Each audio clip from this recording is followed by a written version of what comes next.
Hello అందరికీ కమ్మటి గోంగూర పప్పు ఎలా చేసుకోవాలో చూద్దామండి. ముందుగా కుక్కర్లో పప్పు వేసుకొని నీట్గా వాష్ చేసుకోవాలి. ఆ తర్వాత పప్పులో ఒక గ్లాస్ వాటర్ వేసుకొని పెద్ద సైజ్ టమోటో ఒకటి, పచ్చిమిర్చి, అలానే గోంగూర వేసుకోవాలి. వేసుకున్న తర్వాత ఇందులో కొంచెం పసుపు వేసుకోవాలి. పసుపు వేసుకొని ఒకసారి బాగా మిక్స్ చేసుకున్న తర్వాత మెంతులు వేసుకొని కుక్కర్ మూత క్లోజ్ చేసుకొని స్టవ్ పైన పెట్టుకొని ఒక 5 విజిల్స్ వచ్చేంత వరకు ఉడికించుకోవాలి.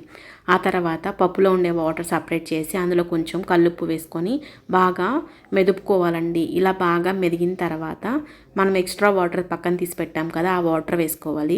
ఇప్పుడు పోపు పెట్టుకుందాము. స్టవ్ ఆన్ చేసుకుని ఒక పెనం పెట్టుకుని ఆయిల్ వేసుకోవాలి. ఆ తర్వాత పోపు దినుసులు, ఎండుమిర్చి, కరివేపాకు, ఆనియన్స్ వేసి బాగా వేయించుకోవాలి. ఆ తర్వాత కొంచెం ఇంగువ వేసుకోవాలండి. ఇంగువ వేసిన తర్వాత మళ్ళీ ఒకసారి వేయించుకొని మనం ముందే పక్కన పెట్టుకున్నాం కదా గోంగూర పప్పు, ఆ మొత్తము ఇందులో వేసుకోవాలి. వేసుకున్న తర్వాత ఒకసారి బాగా మిక్స్ చేసుకొని 2 నిమిషాల పాటు అలానే వదిలేస్తే మన గోంగూర పప్పు అయితే రెడీ అయిపోతుందండి. టేస్ట్ కూడా చాలా బాగుంటుంది. తప్పకుండా ట్రై చేయండి.